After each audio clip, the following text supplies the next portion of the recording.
नमस्कार साथियों, कैसे हैं आप। आशा करता हूँ ठीक होंगे। स्वागत है आपका अपने परिवार प्रकाश क्लासेस में।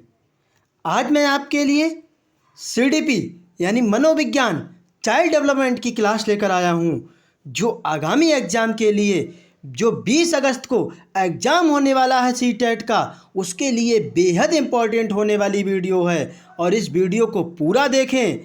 ठीक है साथियों, अगर वीडियो पसंद आए तो वीडियो को लाइक करें, शेयर करें और ज़्यादा से ज़्यादा लोगों को इसमें जोड़ने की कोशिश करें। चलिए तो स्टार्ट करते हैं। पहला क्वेश्चन आपकी स्क्रीन पर।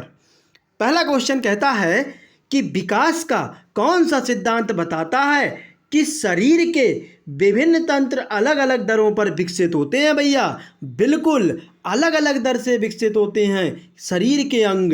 क्या शीर्षगामी सिद्धांत बताता है, क्या समीप दूरस्थ विमुखी सिद्धांत बताता है, या पदानुक्रमित एकीकरण का सिद्धांत, या प्रणालियों की स्वतंत्रता का सिद्धांत। कौन सा सिद्धांत एक ऐसा है जो आपके लिए बताता है कि शरीर के जितने भी अंग हैं वो अलग अलग दरों पर विकसित होते हैं। प्रणालियों की स्वतंत्रता का सिद्धांत यानी हर जो सिद्धांत अंग है वो अपने आप में स्वतंत्र होता है, इसीलिए वो अलग अलग दरों पर विकसित होते हैं। ठीक है साथियों, अगला क्वेश्चन कहता है विकासात्मक परिवर्तन क्या होता है। भैया एक विकास हो रहा है, परिवर्तन हो रहा है, तो वो क्या कहलाता है। क्या अत्यधिक अप्रत्याशित है, मध्य बाल्यकाल तक बहुत तेजी से होते हैं, फिर एक पठार पर पहुंचकर रुक जाते हैं, या व्यक्तियों में अलग अलग दरों पर होता है, या सामाजिक सांस्कृतिक संदर्भ में स्वतंत्र है। तो 2 नंबर का राइट आंसर क्या होगा, यानी जो विकास होता है वो हर व्यक्ति का कुछ ना कुछ अलग होता है, हर बंदा कुछ ना कुछ अलग तरीके से सीखता है। ठीक है साथियों, अगला क्वेश्चन कहता है लेब वाइगोत्स्की के सिद्धांत में भौतिक वस्तुएं जैसे कैलकुलेटर, कंप्यूटर के साथ साथ बौद्धिक ढांचे जैसे भाषा क्या कहलाते हैं। क्या आलंकारिक सामग्री, क्या सांस्कृतिक उपकरण, क्या अवधारणा मानचित्र, या स्मृति सहायक। तो क्या कहलाता है। 3 नंबर का राइट आंसर बिल्कुल, यानी सांस्कृतिक उपकरण ही ये आपके कैलकुलेटर और कंप्यूटर कहलाते हैं। अगला क्वेश्चन जब कोई छोटी बच्ची ऊंट को पहली बार देखती है तो वह उसे ऊंची पीठ वाला घोड़ा कहती है। पियाजे के सिद्धांत में ये किसका उदाहरण है। क्या संरक्षण, केंद्रीकरण, जीववाद, या समावेशन। बहुत ही इंपॉर्टेंट क्वेश्चन है। ठीक है साथियों, एक छोटी बच्ची है जो ऊंट को देखती है तो ऊंचा पीठ वाला घोड़ा कहती है, तो पियाजे के सिद्धांत से वह किसका उदाहरण है। कमेंट कीजिए। बिल्कुल करेक्ट आंसर दिया है, यानी समावेशन का है वो। भैया वो एक समावेश कर रही है, घोड़े से उसकी तुलना कर रही है। ठीक है, अगला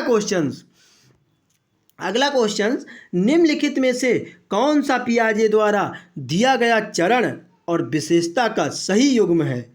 चरण अमूर्त संक्रियात्मक अवस्था, विशेषता परिकल्पनात्मक निगमनात्मक सोच, या चरण संवेदी बालक अवस्था, या विशेषता प्रतीकात्मक सोच, या चरण पूर्व संक्रियात्मक अवस्था, या विशेषता संरक्षण। मूर्त संक्रियात्मक अवस्था या विशेषता अमूर्त तर्क है। तो कमेंट कीजिए कौन सा है करेक्ट आंसर होगा। वेरी गुड, यानी 5 नंबर का राइट आंसर होगा अमूर्त संक्रियात्मक अवस्था और विशेषात्मक परिकल्पनात्मक निगमनात्मक सोच। ठीक है, यही पियाजे द्वारा दिया गया चरण एक विशेषता का सही युग्म है। ठीक है, अगला क्वेश्चन कहता है निम्नलिखित में से कौन सी एक प्रगतिशील कक्षा की विशेषता है। क्या सामग्री केवल प्रदर्शन के लिए है, बैठने की व्यवस्था तय है, औपचारिक परीक्षा के माध्यम से वर्ष के अंत में बच्चों का मूल्यांकन किया जाता है, या शिक्षिका को बच्चों को अवधारणात्मक समझ को सक्षम करने के लिए सीखने के अवसर प्रदान करती है। तो भैया एक प्रगतिशील कक्षा है, तो इसके लिए इसमें से कौन सा ऑप्शन करेक्ट होगा? क्या साथियों वीडियो पसंद नहीं आई? अरे लाइक तो कर दीजिए और शेयर कीजिए ज़्यादा से ज़्यादा। चैनल को भी सब्सक्राइब कर लीजिए। हर एग्जाम की तैयारी बिल्कुल आपकी फ्री में कराई जाएगी, कोई भी चार्ज नहीं। फिलहाल इस क्वेश्चन का राइट आंसर होगा आपका शिक्षिका बच्चों को अवधारणात्मक समझ को समझ करने के लिए सीखने के अवसर प्रदान कर रही है। ठीक है, तो ये प्रगतिशील शिक्षा है। अगला क्वेश्चन, विद्यार्थियों में एक संप्रत्यय के अधिगम को सुसाध्य करने के लिए एक शिक्षक को निम्न में से क्या करना चाहिए? आप शिक्षक बनेंगे तो इनमें से ऐसा क्या है जो अधिगम को सुसाध्य बनाएंगे? तो क्या होगा राइट आंसर? क्या नई जानकारी और पिछले ज्ञान के बीच संबंध बनाने से बचेंगे? क्या नियमों को समझने और अवधारणा की विशेषताओं को परिभाषित करने पर ध्यान देंगे? या विषय वस्तु से संबंधित आवश्यक और गैर आवश्यक जानकारियों को मिश्रित करेंगे? या सामग्री और जानकारी को अत्यधिक मूर्त और जटिल रूप में प्रस्तुत करेंगे? क्या होगा बताइए? 7 नंबर का राइट आंसर बिल्कुल नियमों को समझने और अवधारणा की विशेषता को परिभाषित करने पर ध्यान देंगे। ठीक है, अगला क्वेश्चन, नैतिक तर्क आदर्श पारस्परिकता की समझ पर आधारित है। स्वर्णिम नियम जिसमें व्यक्ति कोहल वर्ग के नैतिक विकास के सिद्धांत में किस स्तर पर दूसरों की स्वीकृति बनाए रखना चाहते हैं? क्या सजा और आज्ञाकारिता अभिविन्यास, सामाजिक अनुबंधन अभिविन्यास, सार्वभौमिक नैतिक सिद्धांत अभिविन्यास, या फिर अच्छा लड़का लड़की अच्छी लड़की अभिविन्यास? तो कमेंट कीजिए 8 नंबर का राइट आंसर क्या होगा? बिल्कुल, यानी नैतिक विकास के सिद्धांत के अंतर्गत क्या आता है? अच्छा लड़की, और ये उल्टा लिख गया है साथियों, अच्छी लड़की और अच्छा लड़का। एक मिनट,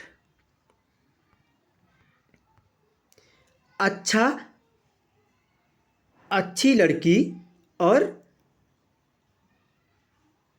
ये राइट नहीं लिखा हुआ है साथियों, ये अच्छा लड़की अच्छी लड़के, अच्छा लड़का और अच्छी लड़की होगा, यहाँ पे लड़का आएगा। ठीक है, यानी कि इसका करेक्ट आंसर डी हो जाएगा। सॉरी इसके लिए साथियों, बहुत ही।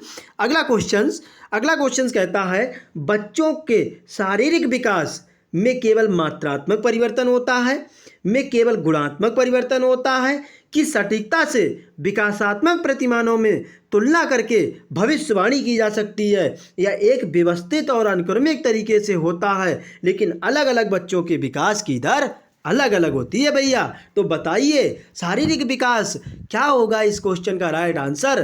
बिल्कुल, कोई बच्चा अपने शरीर में कैसा भी बढ़ेगा, कोई कितना भी बढ़ेगा, ये तो बिल्कुल शारीरिक विकास पर डिपेंड करता है। यानी एक व्यवस्थित और अनुक्रमिक तरीके से होता है लेकिन अलग अलग बच्चों के विकास की दर जो होती है वो अलग अलग होती है। अगला क्वेश्चन, एक शिक्षिका अपने विद्यार्थियों में बोध कौशल को सुसाध्य करना चाहती है।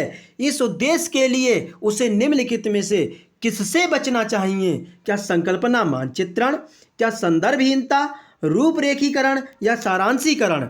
तो क्या होगा 10 नंबर का राइट आंसर? बिल्कुल, यानी संदर्भहीनता होगा। यानी ठीक है, किससे बचना चाहिए? संदर्भहीनता से बचना चाहिए। ठीक है, अगला क्वेश्चन, निम्नलिखित में से कौन सा कारक अकादमिक प्रदर्शन में विद्यार्थियों की सफलता के लिए जिम्मेदार बिल्कुल नहीं है? क्या बोरियता, तनाव, जिज्ञासा, या भय? बताइए, कमेंट कीजिए। बिल्कुल, अकादमिक प्रदर्शन में विद्यार्थियों की सफलता के लिए जिम्मेदार नहीं है, इसमें से ये पूछा गया है।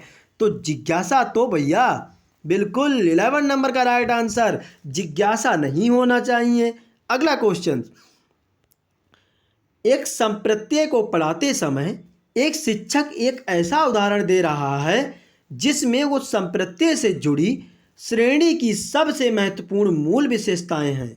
ऐसे उदाहरण को भैया क्या कहा जाता है?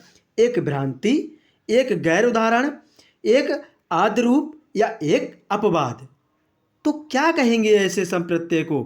बिल्कुल 12 नंबर का राइट आंसर क्या होगा, एक आद्य रूप कहा जाएगा। ठीक है, यानी इस क्वेश्चन का राइट आंसर सी हो जाएगा। ठीक है साथियों, वीडियो को लाइक कीजिए, इतने सारे लोग देख रहे हैं और किसी ने भी वीडियो लाइक नहीं की, बिल्कुल गलत बात है भैया। अगला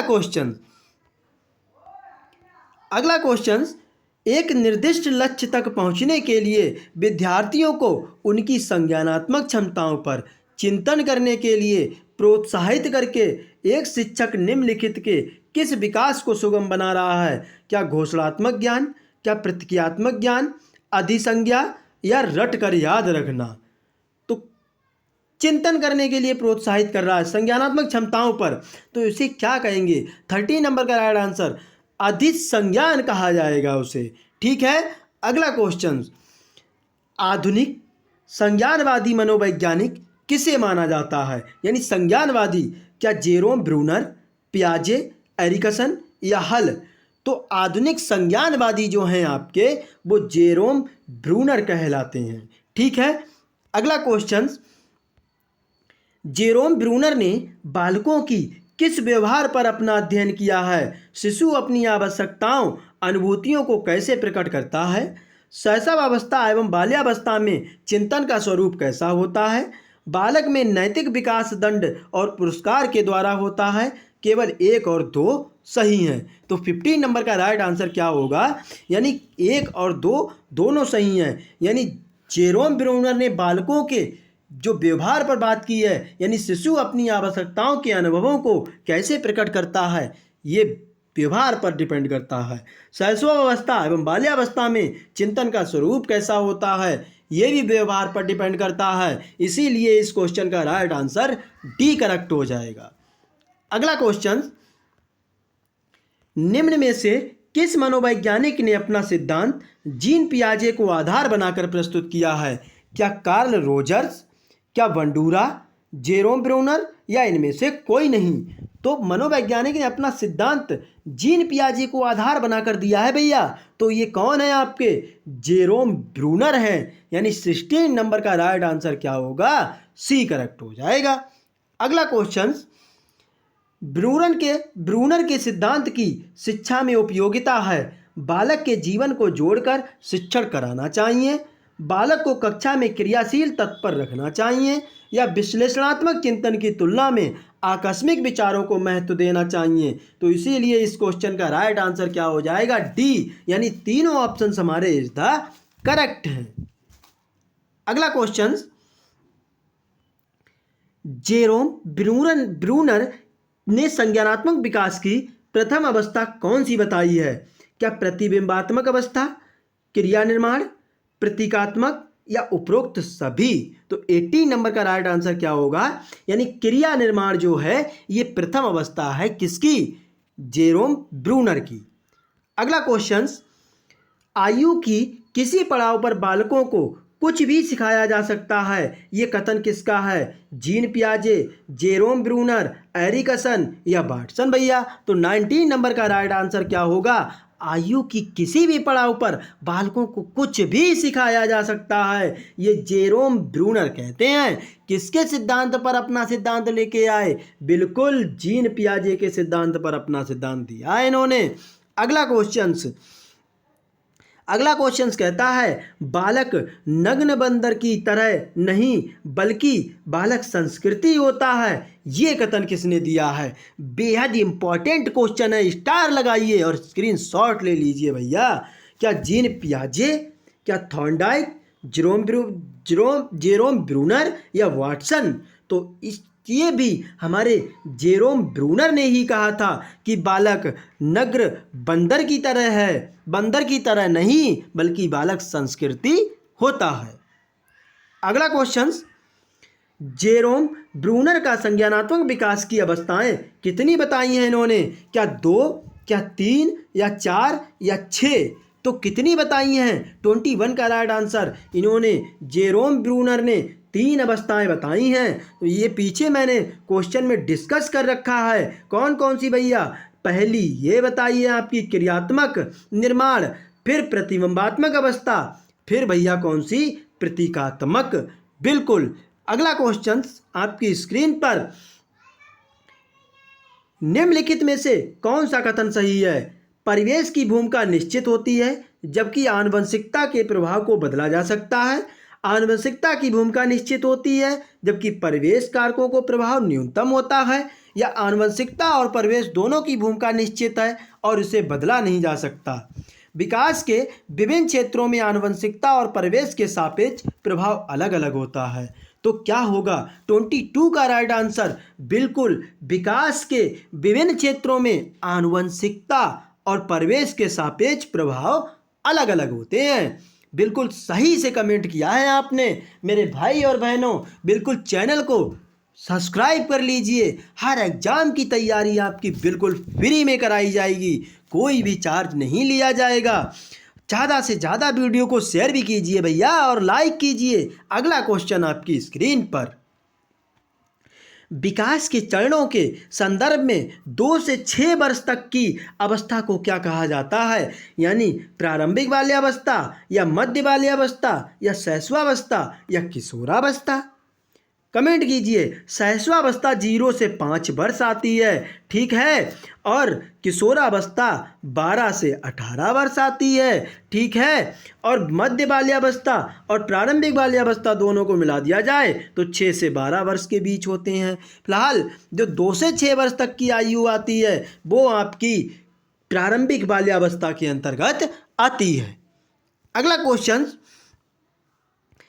क्वेश्चन, विकास के कौन से सिद्धांत के अनुसार गामक विकास शरीर के मध्य से शरीर के बाहरी सिरे की ओर होता है? क्या शीर्षगामी, अधोगामी या प्रामस्तकीय या परिधीय? तो बताइए, विकास के कौन सिद्धांत के अनुसार गामक विकास शरीर के मध्य से शरीर के बाहरी सिरे की ओर होता है? क्या होगा 24 का राइट आंसर? बिल्कुल, यानी अधोगामी होता है भैया। जब बीज से बाहर की ओर विकास होता है तो ये अधोगामी के अंतर्गत आता है। अगला क्वेश्चन, 4 वर्ष की रिया को उसके माता पिता से डांट पड़ती है जब वह सब्जियां खाने से इनकार करती है। प्रतीकात्मक खेल खेलते हुए रिया इस व्यवहार का दोहराव अपनी गुड़िया पर करती है। उसका व्यवहार क्या दर्शाता है? इसे तो डबल स्टार लगाइए साथियों, ये क्वेश्चन बेहद इंपॉर्टेंट है और पूछा जाएगा। क्या प्राथमिक समाजीकरण, क्या द्वितीयक समाजीकरण, या परिपक्वता, या आनुवंशिक क्रमादेशन को खोलना? तो क्या कहलाता है 25 का राइट आंसर? बिल्कुल, यानी कि प्राथमिक समाजीकरण के अंतर्गत आता है ये, ठीक है। अगला क्वेश्चन, अनीता ने रश्मि का कलम ले लिया और प्रतिशोध में रश्मि ने अनीता का भोजन खा लिया। पूजा ये सब देख रही थी किंतु उसने अध्यापिका को सूचित नहीं किया क्योंकि दोनों ने एक दूसरे से बदला ले लिया था। लॉरेंस कोहलवर्ग के अनुसार पूजा नैतिक विकास की कौन सी अवस्था पर है? अच्छा लड़का, अच्छी लड़की, उन्मुखीकरण, सामाजिक व्यवस्था बनाए रखने का उन्मुखीकरण, या दंड और आज्ञा पालन का उन्मुखीकरण, या यांत्रिक उद्देश्य उन्मुखीकरण? भैया बेहद इंपॉर्टेंट है, इसे भी डबल स्टार लगाइए, बिल्कुल पूछा जाएगा। तो 26 का भी क्या होगा राइट आंसर? कमेंट कीजिए, बहुत अच्छे से कमेंट किया है, यानी यांत्रिक उद्देश्य उन्मुखीकरण के अंतर्गत आता है ये बदलाव, ठीक है। अगला क्वेश्चन, जीन पियाजे के अनुसार बच्चे द्वारा संरक्षण संबंधी समस्याओं का समाधान निकालने की योग्यता तार्किकता के किन आधारभूत पहलुओं पर निर्भर करती है? क्या केंद्रीयकरण एवं प्रतिवर्तीता, क्या क्षतिपूर्ति एवं वर्गीकरण, क्या विकेंद्रीकरण एवं प्रतिवर्तीता, या संक्रमक अनुमान एवं क्रमबद्धता? तो क्या होगा 27 का राइट आंसर? बिल्कुल, यानी विकेंद्रीयकरण एवं प्रतिवर्तीता के अंतर्गत ये आता है। क्या जीन पियाजे के अनुसार बच्चे द्वारा संरक्षण संबंधी समस्याओं का समाधान निकालने की योग्यता तार्किकता के आधार पर भैया विकेंद्रीकरण एवं प्रतिवर्तीता आती है, ठीक है। अगला क्वेश्चन कहता है, राघव एक झाड़ू पर इस तरह से चढ़ने का अभिनय करता है मानो वह किसी पर सवारी कर रहा हो। उसकी ये क्षमता क्या कहलाती है? क्या सांकेतिक प्रस्तुतिकरण, आत्मकेंद्रीयवाद, संरक्षण या क्रमबद्धता। तो 28 का राइट आंसर क्या होगा, यानी सांकेतिक प्रस्तुतिकरण कहलाता है। वो संकेत के द्वारा झाड़ू को कुछ भी समझ ले रहा है और उस पर बैठ के सवारी कर रहा है। ठीक है, अगला क्वेश्चन, सेकंड लास्ट क्वेश्चन, लेव वाइगोत्स्की के निकटस्थ विकास के क्षेत्र सिद्धांत में शब्दावली निकटस्थ दर्शाती है कि दी गई सहायता शिक्षार्थी की वर्तमान दक्षता की तुलना में कुछ नीचे है, कुछ ऊपर है, उसी स्तर पर है या बहुत ऊपर है। बिल्कुल